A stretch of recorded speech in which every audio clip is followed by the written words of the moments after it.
കാരണം ഉച്ചപൂജ നട തുറന്നു വിട്ടോ. ഇന്ന് നമ്മുടെ ശ്രീലകത്ത് ആ പൊന്നുണ്ണിക്കണ്ണൻ പട്ടുകോണകം ഉടുത്ത് പൊന്നിൻ കിങ്ങിണി കെട്ടി ഇടത് കയ്യിലതാ വെണ്ണക്കുടവും ഓടക്കുഴലും, വലത് കയ്യിൽ നിറയെ വെണ്ണയുമായി നിൽക്കുകയാണ്. ആ വെണ്ണക്കുടത്തിൽ നിന്ന് വെണ്ണയെടുത്ത് ഭക്ഷിക്കുവാനായി കാത്തിരിക്കുകയാണ്. ഇടത് കയ്യിൽ ഓടക്കുഴലുമുണ്ട്. സ്വർണ്ണമാലകളും സ്വർണ്ണ തിലകങ്ങളും ചാർത്തി അത് നല്ല പോലെ ശോഭിച്ച് നിൽക്കുന്നുണ്ട്.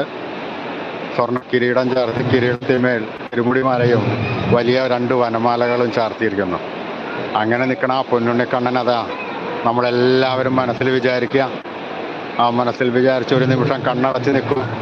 ആ രൂപം നമ്മുടെ മനസ്സിൽ പ്രതിഷ്ഠിക്കുക. ആ തൃക്കാൽക്കൽ വീണ് നമസ്കരിക്കുക, നാമം ചെല്ലുക, ഉറക്കെ നാമം ചെല്ലു കേട്ടോ.